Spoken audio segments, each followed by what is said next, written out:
Today, we're doing a patient insight with my man, Keenan Pearson.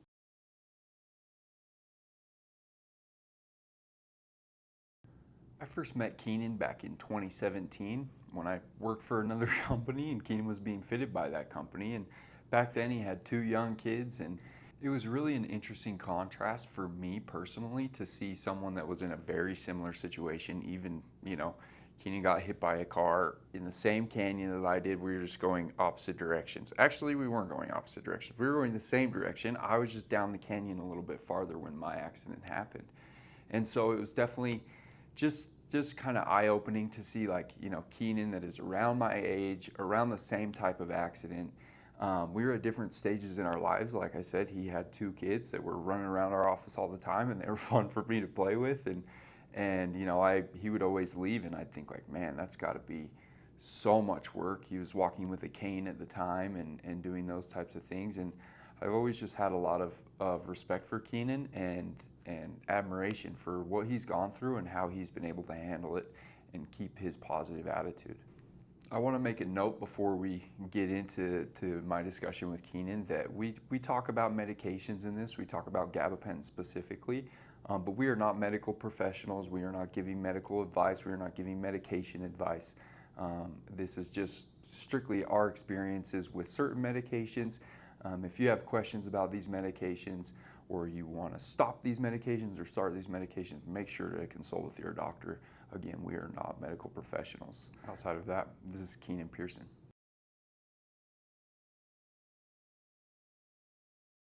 So I was a restaurant manager back in 2016, and so I would get out of work late.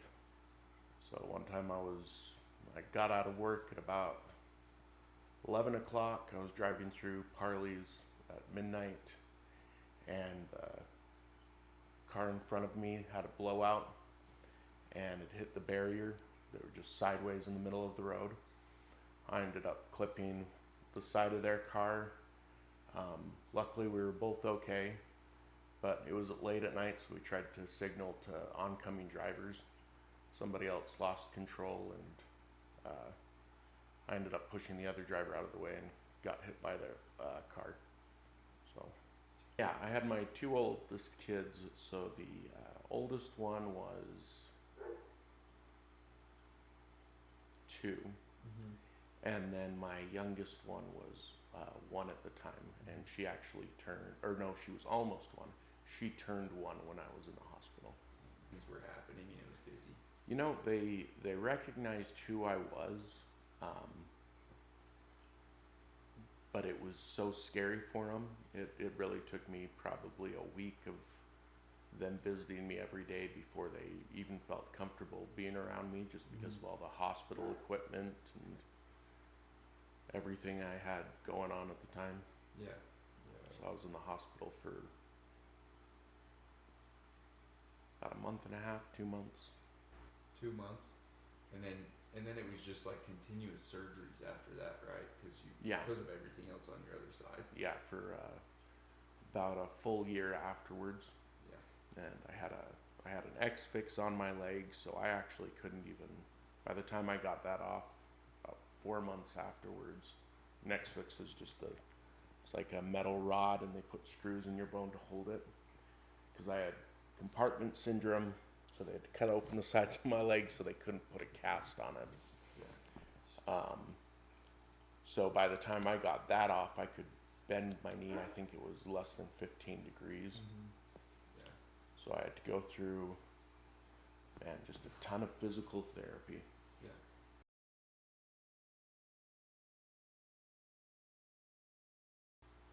Yeah. For me, it was.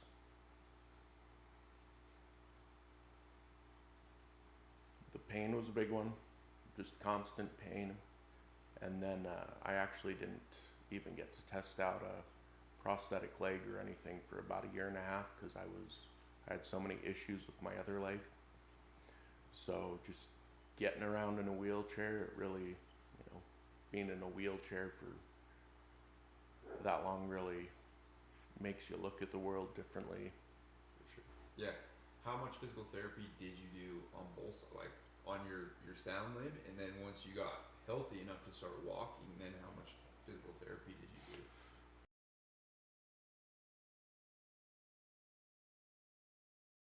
Oh, crap. I think I was going and doing physical therapy about,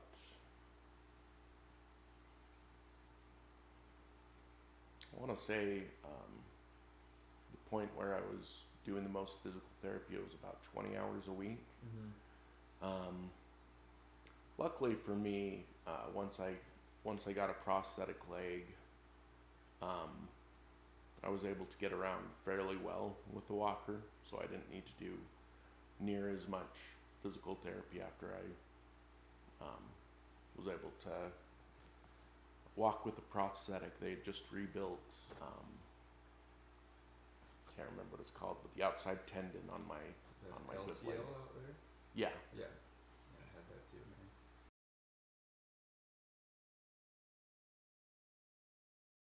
You know, it did for probably the first 2 years after my accident. I was worried about driving really bad. I actually remember when I drove home from the hospital, I was terrified. My wife was going 65 miles an hour, or like even less than that a lot of the times, just because I was so terrified. And all my clothes were soaking by the time I got home because I was so terrified to drive. Yeah. And I got a car maybe a year and a half after my accident. Well, actually, no, probably about 2 years after my accident. I got a car, and it sat in my driveway quite literally for 6 months because I was scared to drive. Yeah. I was just worried about getting in the car, and luckily I was able to get over that. How do you feel like you got over that? Was it just time and Yeah, time's a big one. We also had we had a good community, lots of people just coming to be there for you, to support you. I can't overstate how much the community and my friends and family coming over and checking up on me and encouraging me and being there for me really made just a huge difference. it really is?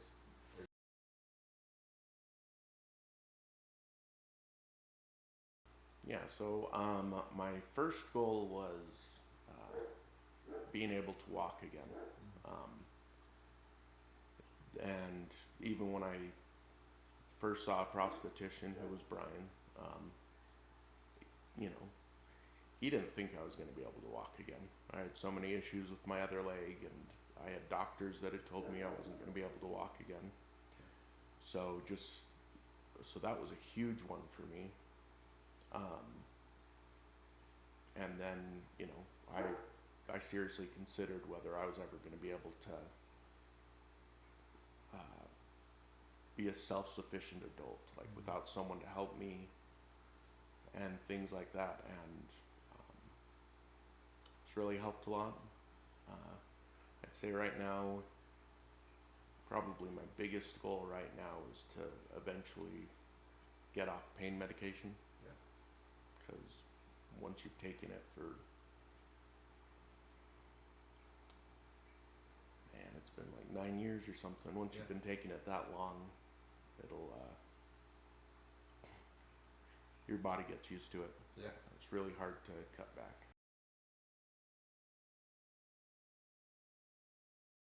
Is your pain You know, physical? for the first, I'd say 6 months after I lost my leg, I got bad phantom pain all the time. And then when I left the hospital, they decided that I was on too many painkillers, so they literally cut it in half. And I don't think I really slept for, I didn't sleep for longer than 10 minutes at a time for like a week. And my mom said that she heard that vitamin C can help, so I was like, at this point I'll do anything. And I started taking a lot of vitamin C, and that really almost completely got rid of my phantom pain. Now it's just like occasionally it just feels like someone grabs a nail and hammers it through your foot or something. Yeah. But the vitamin C, like you just take that every day or drink Yeah. orange juice every day, and that does it pretty well. Yeah, so it's helped out a lot, and I know I've talked to several people with neuropathy that said that that's what's helped them out a lot too. Yeah. It is, and my uncle, he got a disease that like destroyed his nerves from like the waist on down, or he can't feel anyway, and he was able to get off all of his pain medication with just gabapentin, and I didn't want to up my opioid use, so they kept giving me more and more gabapentin, and it got to the point where I'd have to think hard about what words to use. Yeah. And at the time, I didn't even know that it affected you mentally. Yeah, you're like, no, this is just, Yeah. where I'm at. Yeah, dude. Well, and that stuff, by the end, gabapentin was what I was on, the longest. And it was the thing I was the most addicted to physically, but was doing, like, the least for me, I felt like. Like, I still felt my phantom pain. It was still there, but it was just, like, numb like everything else was and dull.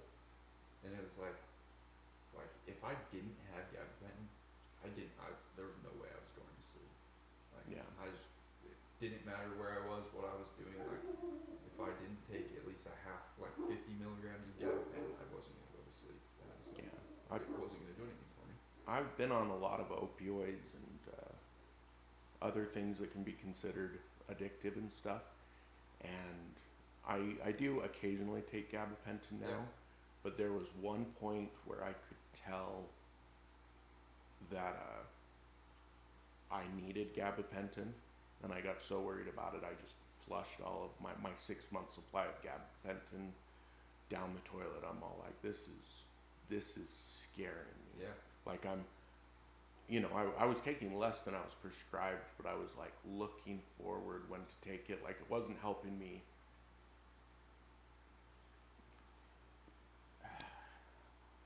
It wasn't. I still had a lot of pain, which is something I don't understand, but at the time, and I'm wondering if it's a vitamin deficiency or something, taking it was very euphoric, and I would get the best sleep of my life. Yeah. And now when I take gabapentin, I don't have that issue anymore. So I really don't know if it was a combination of medication I was on or anything, but gabapentin's the only thing that I've just flushed down the toilet because I was afraid I was going to get addicted to it. Yeah. Good for you, man. That's awesome.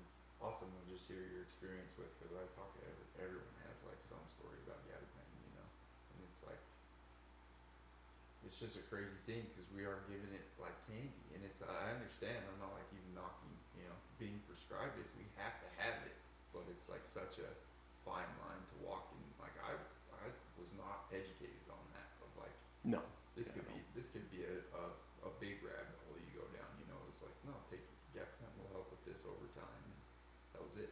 Yeah, well, and it wasn't even created as a to help with pain originally. It's a epileptic medication, just like delays your brain enough to keep it from going into a stroke or a seizure.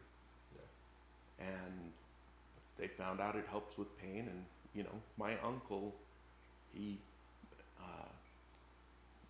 has nothing but good things to say about him and stuff, but I think that's just it's important to remember that everybody's different.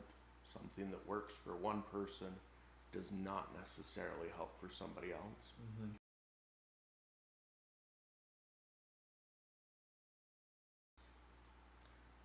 So the positive things, I think that it really strengthened and renewed my faith. I'm closer with my family. I understood the importance of community, and I've been able to spend a lot more time with my kids than I previously was. I was at the time I was a workaholic, not necessarily out of necessity, but just because that's what I always did, and actually had a little bit of an identity crisis after I lost my leg because, throughout my entire life it was, you're valuable, or I felt I was valuable because I pushed myself hard and I got extra things done and things like that. So I think it ended up helping me a lot mentally in the end. Yeah. Really sucked going through it, but Yeah.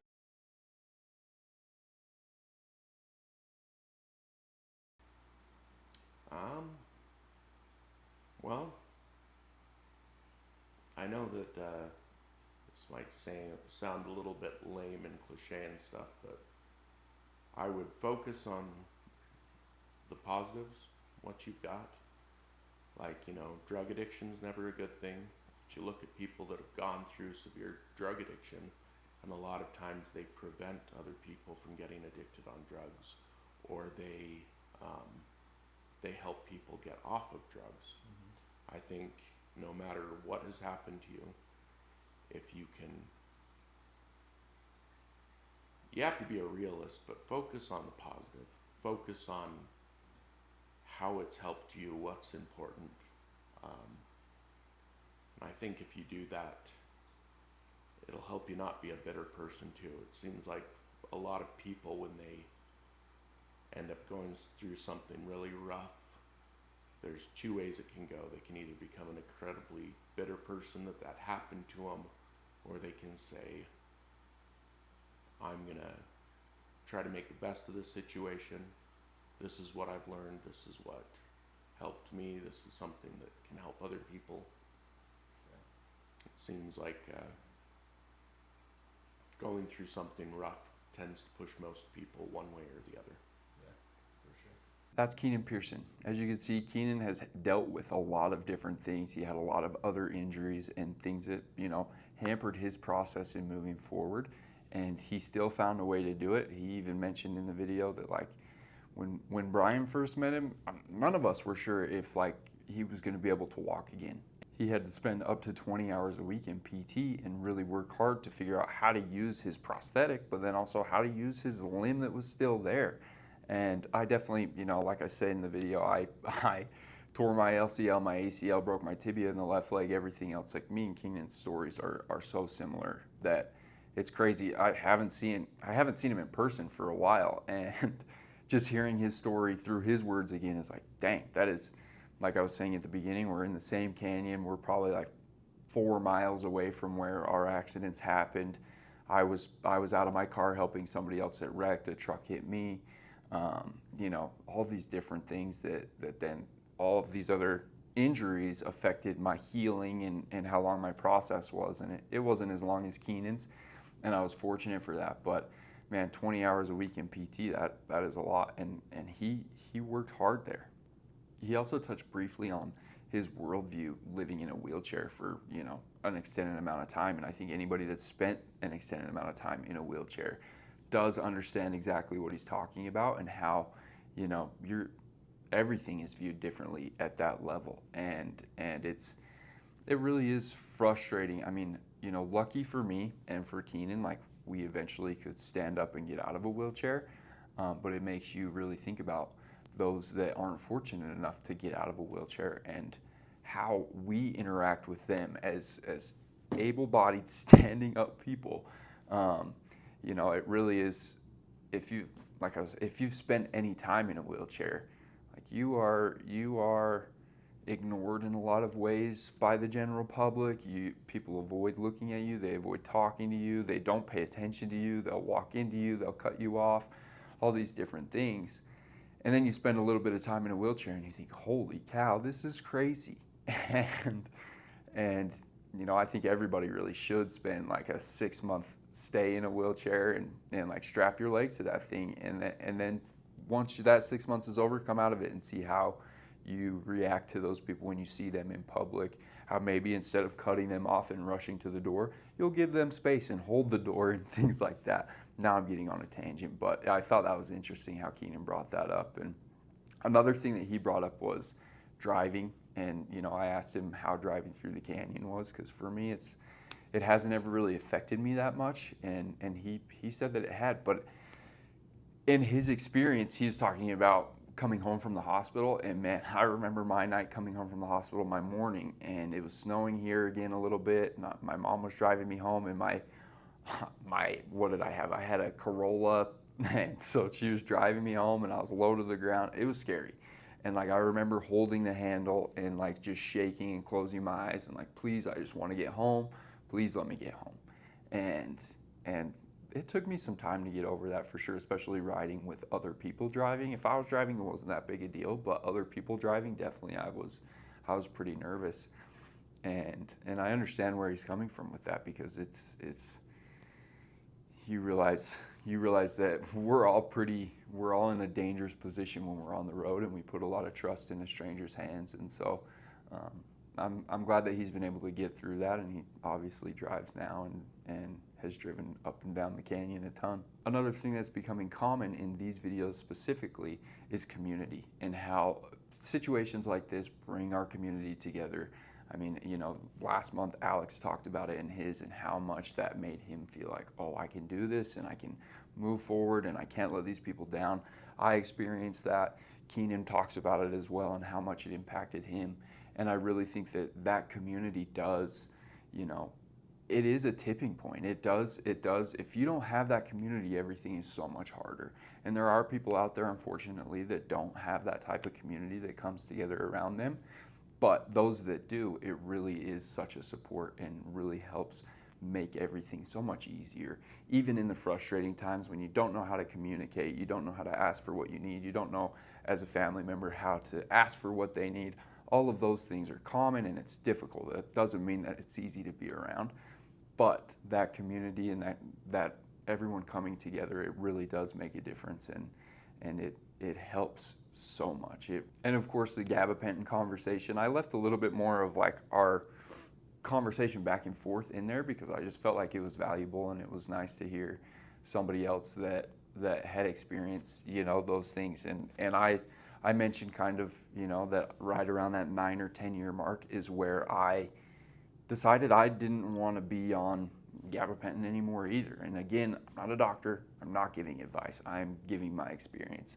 And in my experience, like I said to Keenan, like you're not even at a place like at 7 years out from your amputation, maybe even 8 years, definitely not at 3 or 4, where you could even consider like living without something like gabapentin. At least I couldn't. It was like my relationship with my pain and how I manage my body was dependent on gabapentin, and I needed those things, and I needed other things too. It wasn't just gabapentin, and I needed that. There was no way at 7 years that I could have considered like stopping my medication and trying to live without it. There was just no way.